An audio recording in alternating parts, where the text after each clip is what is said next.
recordarán que el capítulo 10 hablaba sobre la impunidad del impío, refiriéndose a que Dios no toleraría y que tarde o temprano en nuestro tiempo, pero que Dios no tiene tiempo, haría justicia.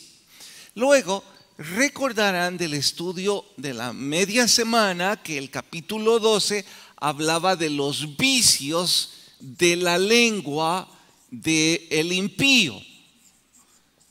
Y ahora verán los actos en el capítulo 14, los actos de corrupción del impío. Es como si se tratara de que en cada capítulo par va a dar una descripción del impío. Y no pasen de largo que impío es una persona que muestra hostilidad a lo espiritual, a lo sagrado. Así es que esa persona en su maldad no va a quedar impune. Luego nos lo describe en el capítulo 14 con los vicios de su lengua, y en el capítulo que hoy vamos a estudiar nos los describe en su actitud inmoral. Me gustaría decir que va a dar una descripción de la moral del impío, pero en realidad lo que hace es una descripción de su inmoralidad. Algunos maestros han llamado al capítulo 14, lo han llamado la descripción del ateo práctico, porque en su principio menciona: el necio dice en su corazón, no hay Dios. Y por supuesto que eso es un tipo de ateísmo. Sin embargo, hay otro detalle que vale la pena. Revisen de qué habló cada capítulo impar. Es como si fuera la secuela de este capítulo par en cada uno de estos intermedios. Y la prueba es el capítulo 15. En el capítulo 15, en contraste de todo esto, aquí viene la descripción del piadoso. Así es que aquí va a encontrar usted en el capítulo 15 11 virtudes del piadoso. Y arranca con esta frase: ¿quién habitará en el santuario? Y empieza a dar esa descripción. Espero que los más estudiosos de ustedes, que quisiera creer que son la mayoría, en sus casas van a sacar esas 11 virtudes del piadoso. Cuando yo veo esto desde lejos, en perspectiva, puedo imaginar que quizás el artista estaba dibujando un solo cuadro. No sé cómo le llamaría a este cuadro en general, pero tiene una correlación. En los 3 capítulos pares está hablando sobre la descripción del impío. En los impares hay como una consecuencia del par. Y para cerrar con el capítulo 15, con el contraste de todo este escenario. Bueno, eso es lo que vamos a encontrar en el capítulo que hoy vamos a estudiar. Y aquí la pregunta sería: ¿cómo lo vamos a estudiar? Bueno, vamos a hacer lo siguiente. Primero veremos el significado, la etimología de lo que es un ateo, para después desglosar el comportamiento de ese ateo. ¿Con qué propósito? No puedo con total certeza decir que ese fue el propósito de David, pero va a ser el nuestro. ¿Cuál? Bueno, identificar el comportamiento de un ateo para nosotros asegurarnos de no tener su comportamiento. Y si en algunas de esas cosas calificamos, pues esforzarnos para salir de ahí. Debo decirles que conforme avancemos vamos a tener que decir, probablemente tengo uno, dos o un poco de alguno de estos, lo cual es muy malo. Pero en fin, por eso registrados y por eso en nuestro propósito de hoy. Nuestro sermón se titula Para los que han dejado de creer en Dios. Vayan a Salmos capítulo 14. Y claro está que eso en el entendido o en el supuesto de que quizás alguna vez creyeron en Dios. Salmo capítulo 14. ¿Listas sus Biblias? Dice, al músico principal, Salmo de David. Noten que el título es Necedad y corrupción del hombre. Dice el necio en su corazón, no hay Dios. Se han corrompido, hacen obras abominables. No hay quien haga el bien. Jehová miró desde de los cielos sobre los hijos de los hombres para ver si había algún entendido que buscara a Dios, porque obviamente los ateos no buscan a Dios. Todos se desviaron, a una se han corrompido. No hay quien haga lo bueno, no hay ni siquiera uno, no tienen discernimiento. Devoran a mi pueblo como si comiesen pan y a Jehová no invocan. Hasta ahí leemos y oramos. Señor, gracias por hablarnos. Suplicamos que tu Espíritu nos guíe y nos ilumine en el estudio de tu palabra. Gracias por tu bondad en Cristo Jesús. Amén. Voy a ocupar la palabra ateo no porque esté de moda en nuestro tiempo. Creo que como una estrategia de Satanás, el término está saliendo de nuestro vocabulario por dos razones.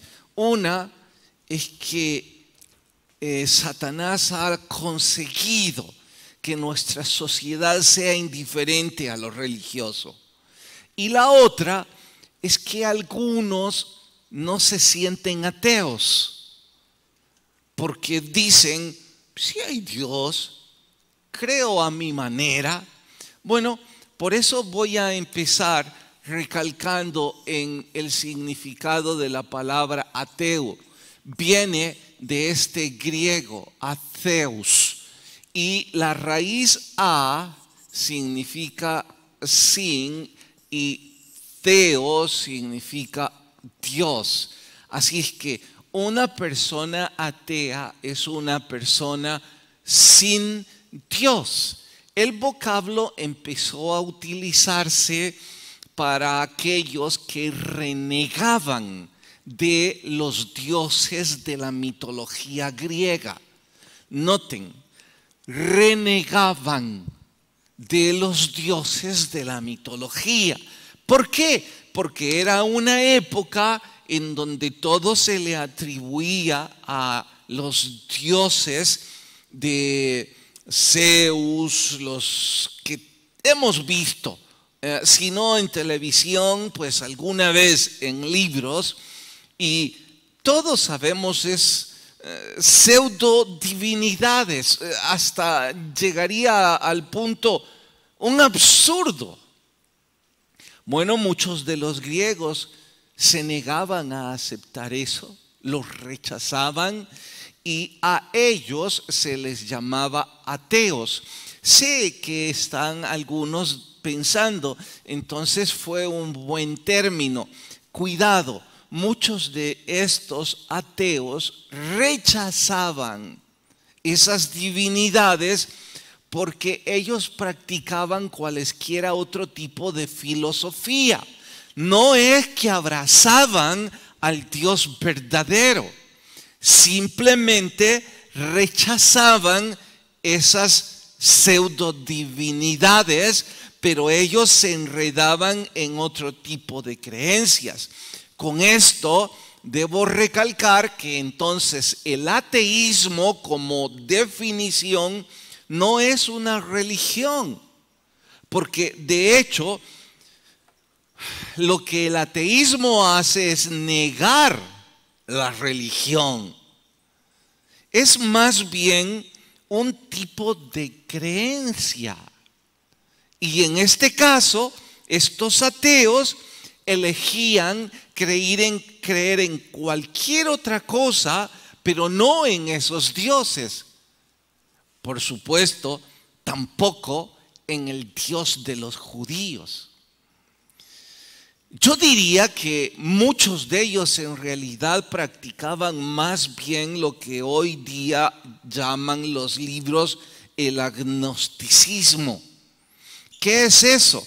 Bueno, reconocen que no saben si hay un Dios, pero les es indiferente si lo hay.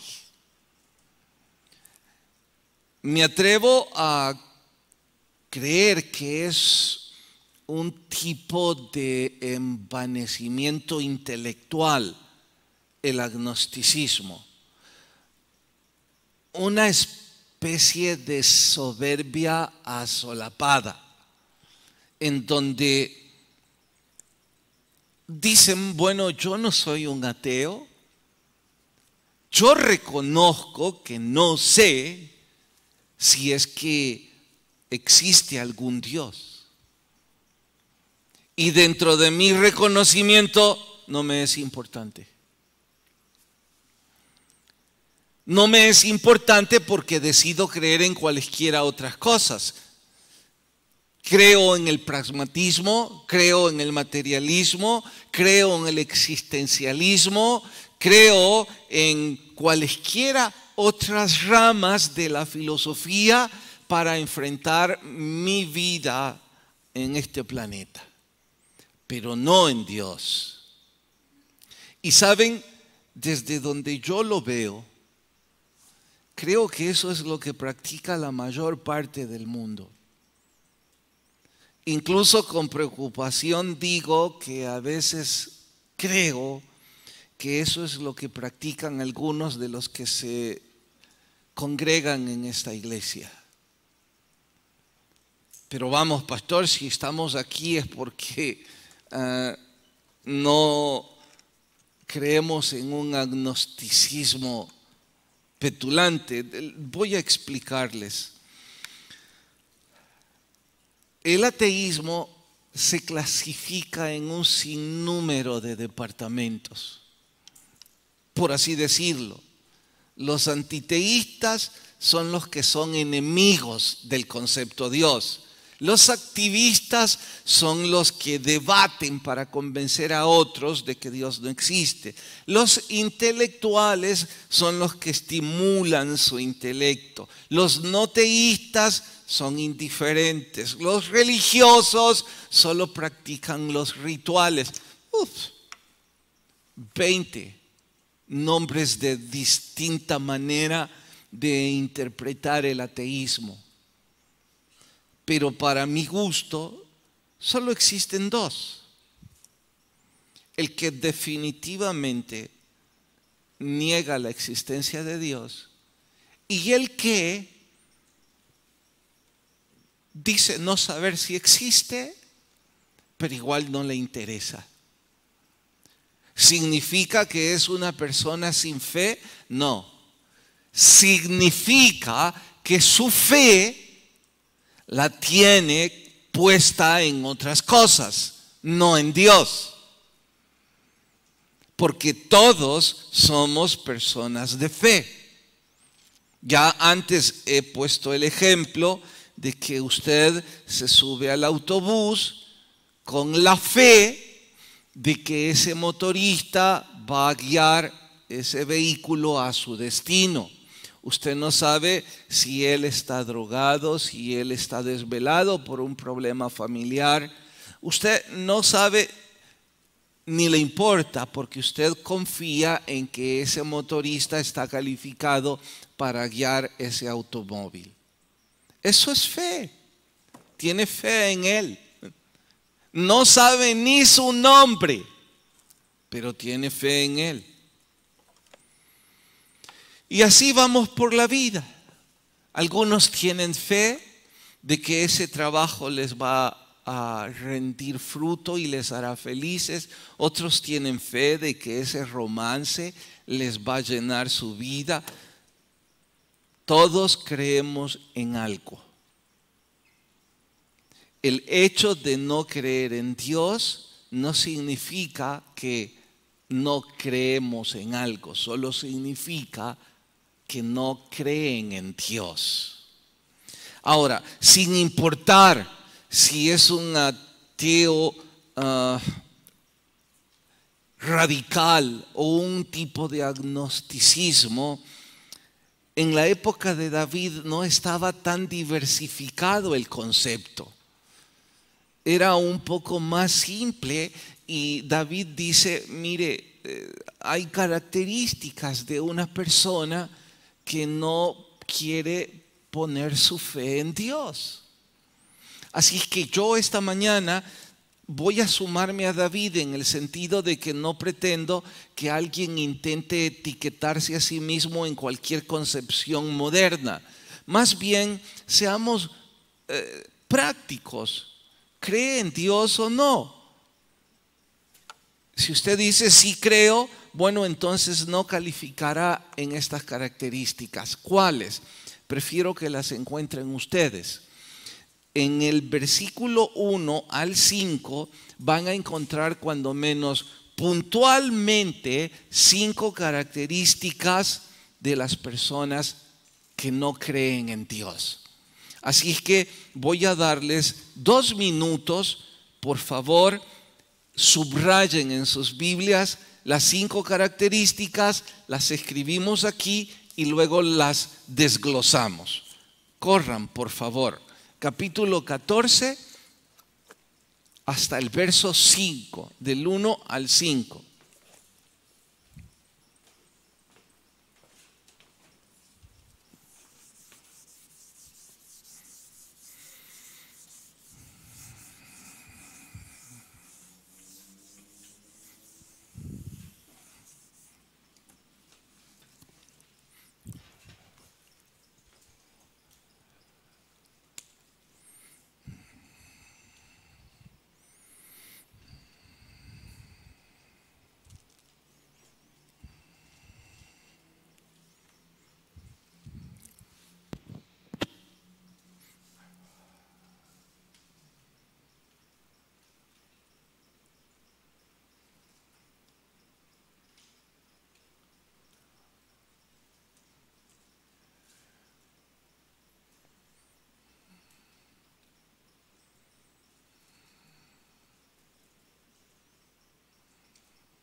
Bien, ¿las han encontrado?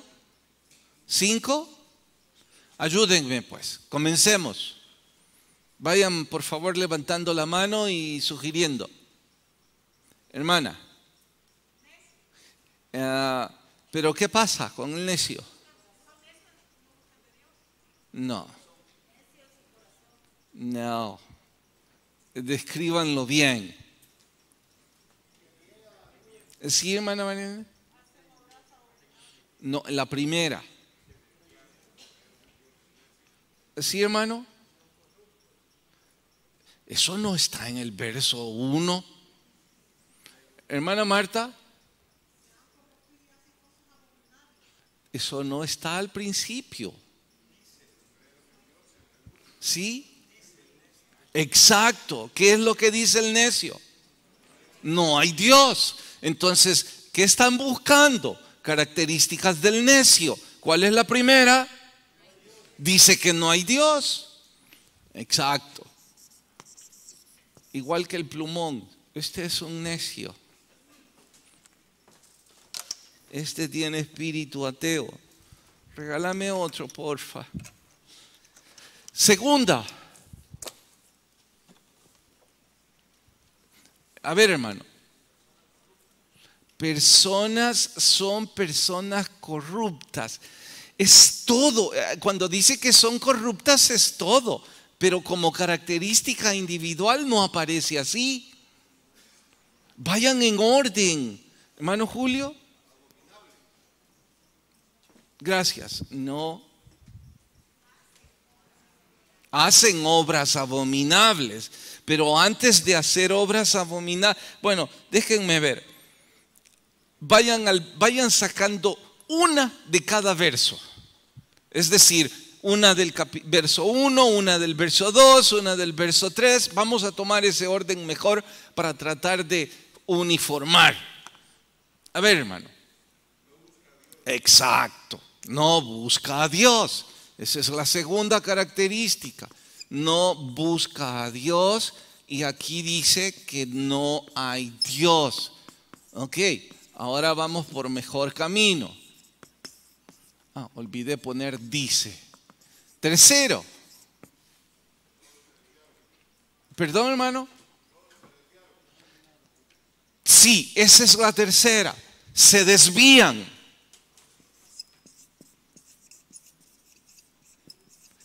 Cuarta.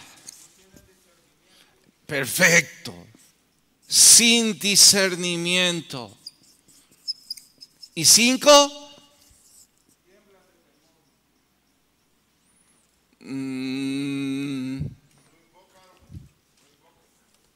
Un poquito más. 14:5. Dice, ellos temblaron de espanto porque Dios está con la generación de los justos. Disculpen, en el 4 hay 2 en realidad. No tienen discernimiento y la otra sería devoran al prójimo. Ahora, debo advertir, si alguien quiere ser mucho más detallista, va a encontrar en cada versículo 2. Por cuestión tiempo y tratando de resumir el Salmo, prefiero que abordemos estos 5. Si quieren poner más en buena hora, pero cuando menos desglosemos estas 5 características. Pastor, ¿por qué eligió estas 5? Bueno, creo que tienen una connotación más práctica a nuestro diario vivir. ¿De qué estoy hablando? Arranquemos con el necio dice en su corazón. Les comento que para Warren Wiersbe, él menciona que al sacar la palabra necio del hebreo al inglés, recalco, no al español, sino que del hebreo al inglés, y no sé ni uno ni otro idioma más que el nuestro para cotejar su veracidad, pero no tengo razones para desconfiar de lo que dice. Menciona que el origen de la palabra necio es un vocablo que anuncia que está un depósito lleno de aire. Ese es el necio. En forma retórica, en su cabeza, en lugar de haber cualquier contenido, lo que hay es un vacío. Esa es la idea. Está diciendo que el problema de decir que no hay Dios no está en la cabeza, sino que está en el corazón. No es un problema de intelecto, es un problema de moralidad. En este caso, de inmoralidad. No es un asunto mental, es un asunto más bien de sentimiento. Personas que han llegado a la conclusión simple y sencillamente de sacar a Dios de sus vidas. Ahora, usted no necesita buscar a alguien que se autoproclama ateo para concluir que hay personas que han sacado a Dios de su corazón. Les voy a comprobar algo con un simple ejemplo. Estoy más que seguro que esta mañana nos acompañan personas sedientas de aprender de Dios, deseosos de adorar a Dios, como también hay 2 o 5 que están por cualquier otro motivo, casi obligados. En realidad, esas personas creen que no hay Dios. Pastor, ¿de qué habla? ¿Usted piensa que ese joven o esa señorita o ese adulto que está totalmente indiferente a la alabanza, a la oración, que ahorita mismo está totalmente aburrido y sediento de que yo termine, está creyendo que hay un Dios que mira su corazón? ¿Sabe qué dice esa persona? Si es que Dios existe, no me importa. Por esa su indiferencia. Por eso viene tarde. Por eso nunca derrama su corazón en alabanza. En su corazón dice, no hay Dios. El segundo punto lo comprueba. Mire lo que ustedes sugirieron como segunda característica. ¿Cuál es? No busca a Dios. Dijo alguien que esto es exactamente como un delincuente y un policía. ¿Usted piensa que alguna vez el delincuente encuentra al policía?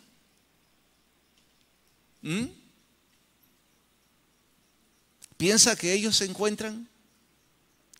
No. ¿Sabe por qué el delincuente nunca se encuentra con un policía? ¿Alguien tiene idea? Mientras fue delincuente, ¿por qué no se encontraba con la policía? ¿Por qué, Rafael? Exacto, porque no querés verlo. Porque te escondes de él. Porque la idea es no toparme, no vaya a ser que me conozca. Así es que mejor huyo de él. Ahora usted puede entender todas las personas que no se congregan. No buscan a Dios porque evitan a Dios. Su conclusión es, si es que existe, no me importa. O si están aquí, lo esquivan. Sus mentes en otras partes. Con infante malcriadeza muestran su desdén hacia el sistema, hacia el acomodador, hacia el diácono o hacia el predicador, y se hacen los aburridos y los ya dormidos y agarran el celular. Niños, ¿por qué creen que ustedes nos importan? Sí le importan a Dios, que es muy diferente. En cuanto a mí, basta con que no haga ruido y entre tanto se puede sumir en las fantasías que quiera. Pero su problema no es conmigo. Su problema es que usted no quiere buscar a Dios. Aquí está bien claro. No buscan a Dios. Tercero, ¿qué pusieron? Se desvían. Cuando una persona no tiene a Dios como el eje de sus vidas, como el control de sus vidas, ¿qué no va a hacer? con que cuando Dios es nuestro eje, nos deslizamos, imagine, sin ese eje. Escuché esta semana un buen maestro, me dejó boquiabierto. Él me desafió, no estaba hablando conmigo, es en internet. Él me desafió porque dijo, voy a hacerle 5 o 7 preguntas del por qué Dios prohíbe estas cosas. Si usted es capaz de responderme de inmediato, es porque usted tiene conocimiento de Dios. Y empezó con preguntas capciosas, teológicas, que desafiaban mi afán de conocer de la Biblia. En efecto, no pude responder 2 de las preguntas que hizo. En todas era ¿por qué Dios no permite? ¿Por qué Dios tal cosa? Y en todas yo quise dar una respuesta. ¿De qué preguntas hablo? Preguntas como ¿por qué Dios prohíbe la masturbación? ¿Por qué Dios prohíbe comer animales inmundos? ¿Por qué Dios esto y lo otro? Y en todas, al final, él sonríe y dice, ¿respondió todas? Por supuesto que me imagino somos miles los que estamos diciendo, no respondí todas. Y él dice con mucho sarcasmo, porque intentan responder en lugar de Dios. ¿Saben cuál era la respuesta para las 7 preguntas? ¿Cuál? Porque Dios dice, punto. O sea, ¿por qué no masturbarse? Respondan, porque Dios dice. ¿Por qué no tatuarse? Porque Dios dice. ¿Por qué no ser homosexual? Porque Dios dice. ¿Sabe por qué andan buscando respuestas? Dice ese maestro. Porque han hecho a Dios a un lado y consecuentemente desviaron sus vidas. Por eso digo que yo estuve boquiabierto y pensé para mí mismo, qué necio he sido todo este tiempo buscando respuestas. ¿Acaso no era más fácil decir, porque Dios lo dice? Y punto. Si tengo el tiempo y el ánimo y la razón de buscar el porqué en buena hora, pero si no lo encuentro, tengo la mejor de todas las respuestas. De aquí en adelante, cada vez que usted me pregunte, ¿y por qué Dios prohíbe esto? Porque Dios quiere. ¿Y por qué Dios dice? Porque Dios. Ahora, quite eso de su mente. Todos nos vamos a desviar. Más ejemplos. ¿El homosexualismo es algo nuevo o es algo viejo? Viejo, dijeron, ¿no? Pero ¿no les parece que en los últimos días la evidencia es extrema? ¿Sí o no? Bueno, ¿existía o no existía? Sí existía, peor que ahora.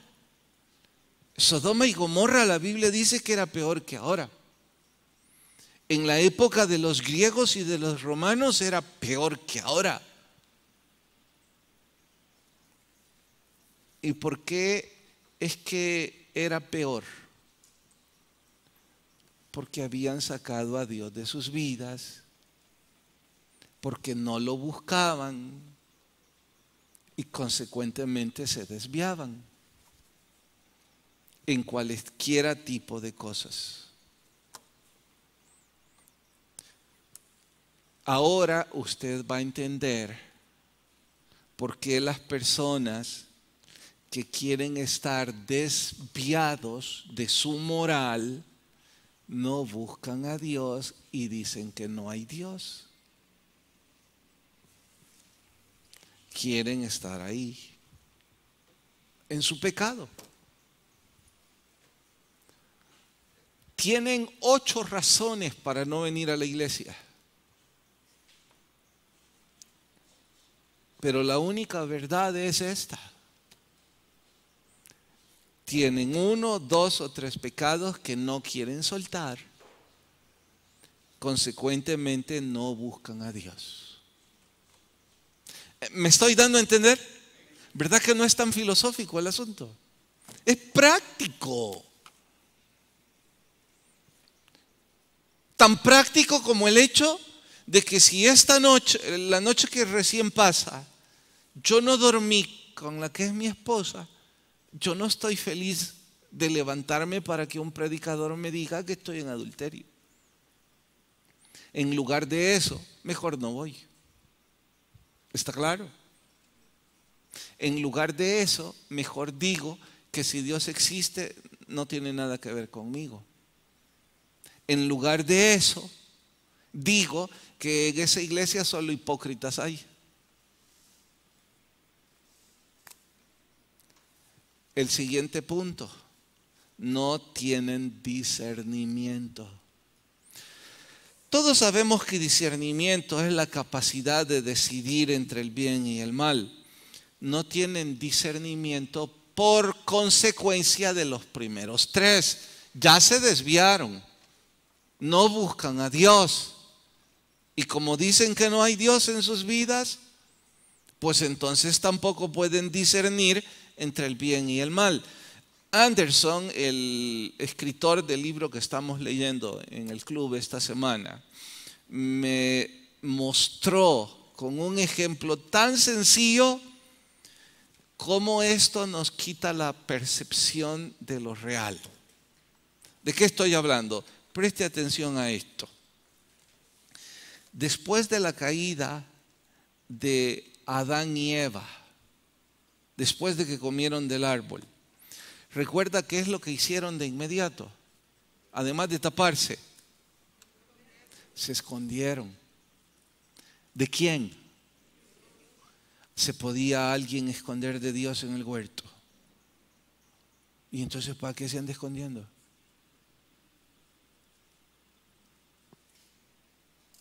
¿Para qué? Ya perdió se volvió loco. Bueno, ese es el asunto. Están sin discernimiento.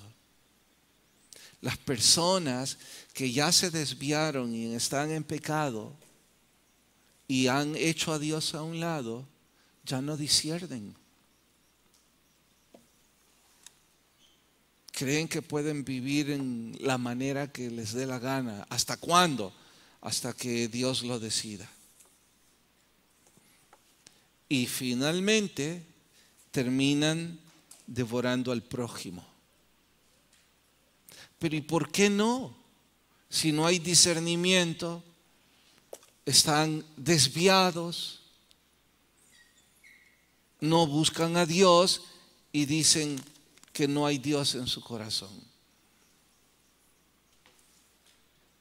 Esas son las características. Claro que hay más, pero por cuestión de tiempo, vean el capítulo 15 ahora.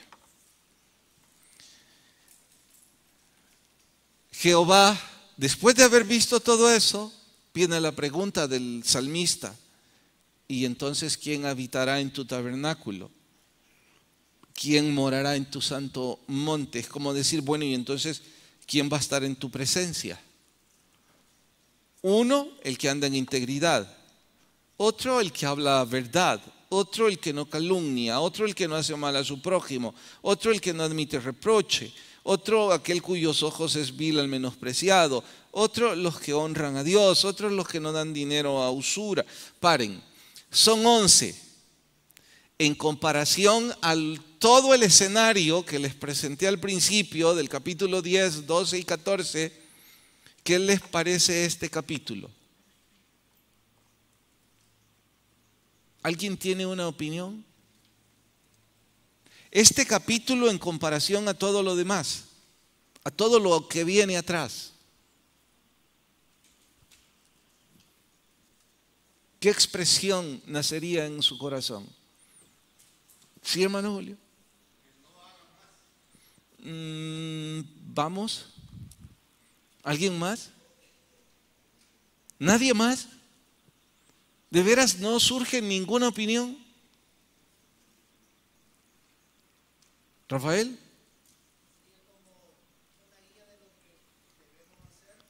Una guía de lo que debemos hacer para no ser ateos. ¿Alguien más? Bueno, sí, hermana Cinia.